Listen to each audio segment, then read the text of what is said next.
As if Kanye's legal troubles couldn't get any worse, after the huge bombshell dropped just a few weeks ago, we just yesterday got another lawsuit filed kind of as an extension of that previous one, and honestly, Vultures 2 has never been in more jeopardy than right now.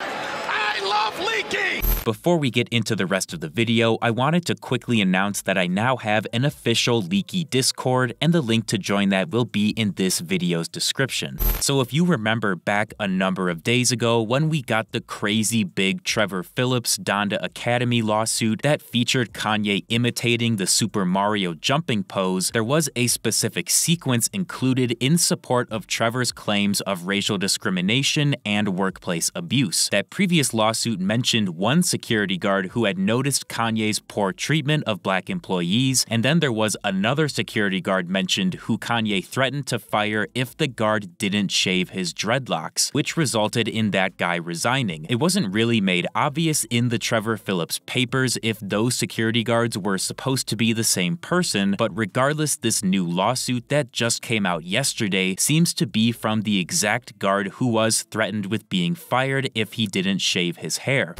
This lawsuit was originally reported on by Page 6, who obtained the complaint from Benjamin Deshawn Provo, who is alleging very similar things to what we heard from Trevor Phillips. Provo specifically complained about Kanye treating black employees much worse than he treated white employees, and that Kanye ridiculed him for wearing his hair in dreads despite it being a religious choice. Following that, Provo's story basically matches up with what we heard in the Trevor Phillips case, with Kanye telling Provo to cut his hair or be fired, and of course we know that he would end up being terminated for not following Kanye's orders. Later on in the Page 6 article, it notes that Provo is also alleging Kanye banned books about black history at Donda Academy, that the school grounds were unsafe, and that he was forced into nearly assaulting paparazzi members on behalf of Kanye, who said he would bail Provo out of jail if it came to it. The black history books and unsafe school grounds were both claims previously made in lawsuits from April 2023 and July 2023 respectively, but the bit about being required to nearly assault paparazzi is new, although Trevor Phillips also alleged that Kanye forced him to complete potentially dangerous and unsafe tasks as well, so that seems to be a common theme. Basically, this new lawsuit is just more evidence that some truly shady stuff was going on at Donda Academy, and it corroborates portions of the Trevor Phillips lawsuit, giving those claims more validity as well. At this point, Kanye is just collecting Donda Academy lawsuits like they're infinity stones, and the deeper he digs himself legally, the worse it'll end up being for Vultures 2 and future music developments. All of these lawsuits require time, energy, and money to deal with, which will inevitably take away from time Kanye could spend working to finish the album, and it's totally possible that potential arenas or venues might choose to deny him a contract because of these allegations.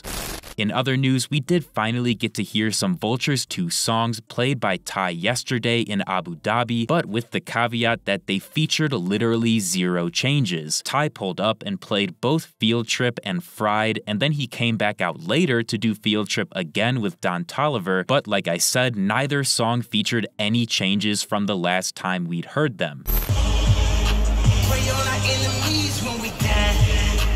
We just hope the feds take a bribe. Only one gon' walk away when we collide. $20 fucking mine. 10 bitches came and down like they all died.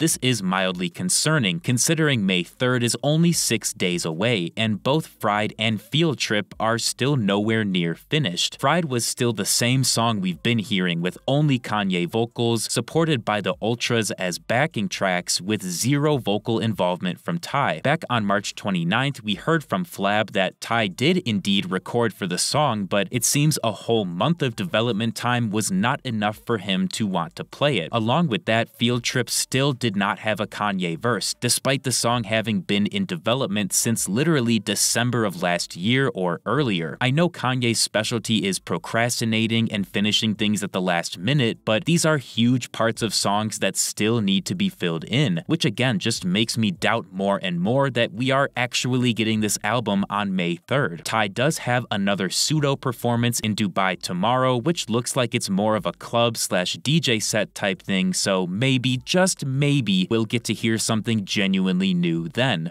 And finally, we got 2 clips from Adin Ross streams yesterday that provide some noteworthy information. First, he got on a call with FaZe Banks, who admitted that him posting about Yeezy porn was a complete troll, and that he has nothing to do with it. Is that just that's the internet being retarded, bro? Obviously, I'm not a part of Yeezy porn. Like, what? Like, I'm on set for this FaZe shit, and the internet's talking about Yeezy porn that day, so I put that as the caption. All these fucking Kanye pages start covering it and shit. Obviously, I'm gonna troll them. Yeah, I get you. This now confirms that Yeezy porn will be actual porn and not something else, as the only reason some people believed it wouldn't be real was the FaZe Banks reply to the Good Ass Sub Twitter account. And then after that, we saw Adin talking with self-proclaimed shock jock comedian Charleston White, who was sampled for the intro of the song Believer when it was played on March 9th at the private Yeezy Melrose party. That they like to do. Man, I just believe. I just believe. So what are you? A believer? During the stream, Adin asked him about Believer, to which Charleston replied he was in contact with Ye the past few days and was going to meet with him in a couple weeks. Yeah, me and Kanye been talking for the last 2 days. What? Yeah, so I'm going to go meet him. I'll tell y'all off camera. I go meet him in a few weeks. So me and him been talking for like the last 2 days. Once again, Kanye proves he's a master procrastinator by trying to clear the use of Charleston White's voice only 6 days before Believer is supposed to release. It's also possible that Kanye wants him to do additional vocal work on the project, which could result in Vultures 2 getting delayed even further. Thank you guys so much for watching. If you enjoyed, feel free to leave a like and subscribe to my channel for more videos like this, and let me know down in the comments if you think we're going to get some truly unheard Vultures 2 tomorrow for Ty's DJ set in Dubai.